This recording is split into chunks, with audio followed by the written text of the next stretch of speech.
Created a sculpture that has an enormous series of letters on them that appear random but are actually a code. When Secrets of the Lost Symbol continues.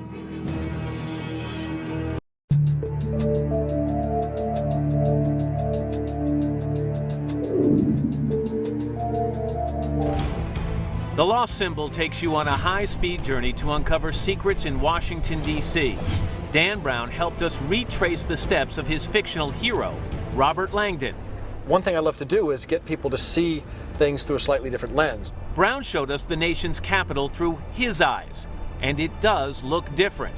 This city has all the intrigue of Rome or Paris when it comes to architecture.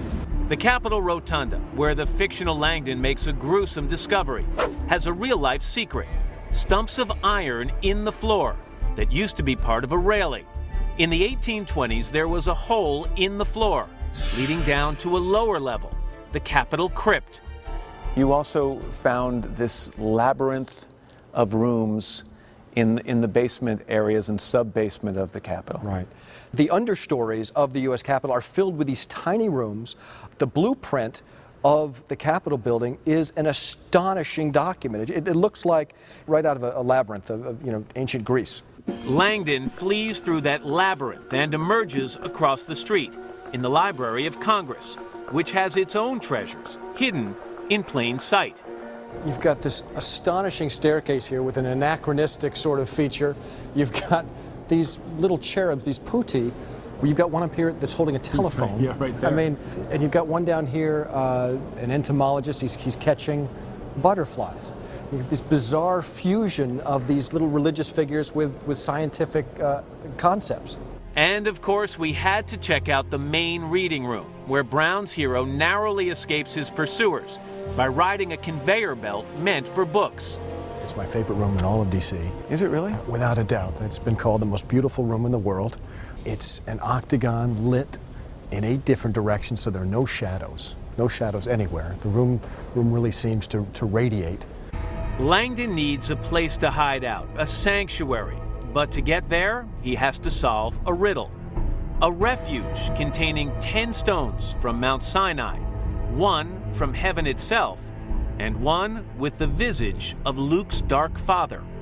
The answer really does reside at the National Cathedral, with stones from Mount Sinai in the altar steps, a moon rock set in a stained glass window, and a gargoyle in the form of Darth Vader. As for the Smithsonian Laboratory where Moloch commits a terrible murder, it really exists. Almost everyone that's come to Washington knows of the Smithsonian. Very few people know of a facility located just outside of Washington that is the support center for the Smithsonian. Why did it fascinate you? What's not to be fascinated? This place has got a giant squid. There's an enormous series of labs that will study everything from fleas to the baleen from whales. One of the Lost Symbol's greatest puzzles is also the last stop on Dan Brown's mystery tour. At the CIA, there is a sculpture that I don't think a lot of people know. There is an American sculptor, James Sanborn. He has created a sculpture that fascinates me and a lot of cryptologists that has an enormous series of letters on them that appear random but are actually a code. And who knows the meaning of that code? Only WW. That's it. That's it. WW is William Webster, the director of the CIA in 1990 when Kryptos was installed. Brown says Webster was given the key to the sculpture's secret messages, but he's never revealed it. And not one of the CIA's army of cryptologists has cracked the entire code. It's obvious to your readers or anybody who's read your books that you love puzzles, you love codes. Rubik's Cube must have been your best friend at some point. It was. I mean, what is, in your opinion, the most fascinating code, puzzle, symbol in this book? The most fascinating code I left out of this book. Why? It was too complicated. It was just too tough to use. Well, you can't tell me that and now not tell me about it. Well, I'm not going to tell you about it. It's in the next book. Speaking of the next book. Just between us, what's it about? Just between us? And the Freemasons in this room. That will be laid bare at some point in the future. Yeah? And is it similar subject matter? No. Complete departure? Not complete. Nothing's complete. everything builds on something else. Just as Brown says his current book builds on his previous ones and asks the reader for something more as well.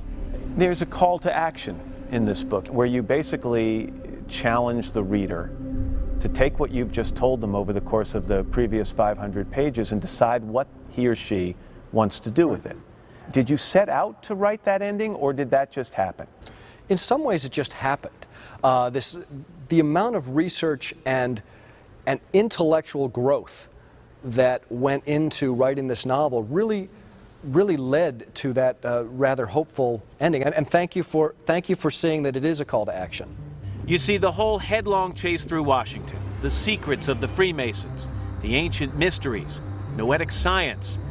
For Dan Brown, it all adds up to a series of important questions. How well do we know our history? How well do we understand our beliefs? How well do we grasp the powers of our own minds? Last word of the book is one that will surprise people. Yes. It is Hope. hope. And it means what? In the context of this book, the last word means that we can do better and that we will do better. And as Brown's millions of fans know, we can also spend hours or years puzzling over the secret codes and mystical messages of the lost symbol.